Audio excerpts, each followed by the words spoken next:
So to say that this loss is disappointing would be an understatement. It's actually disgusting to be in these orchards looking at trees without a lot of fruit.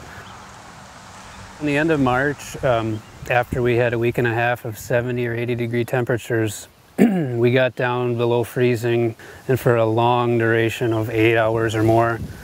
And so we had flower buds that were just coming from the instance of being dormant to starting to break dormancy, and they didn't have a whole lot of insulation there, and they ended up, we ended up losing 70 to 90% of what could have been.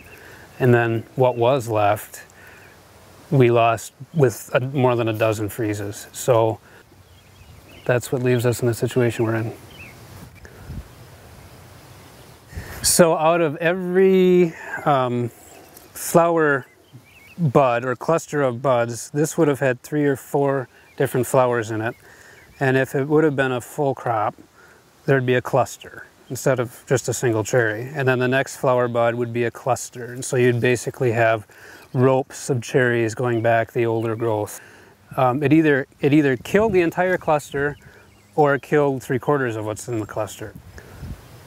3 of the last 5 years have been really challenging years for cherry growers in the county. So they're going to incur 80% of a normal year's expense. And so when you're taking care of trees without fruit, it's kind of draining the bank pretty quickly. With the 500,000 pounds that we do have, we're expecting that will all go to local customers, and there probably won't be a whole lot of our pack that moves out of the county. So it's, I think, important for especially tourists who come and want to be in Door County and buy cherry products. It's still going to be here. It'll still be here. It just might cost you a little more.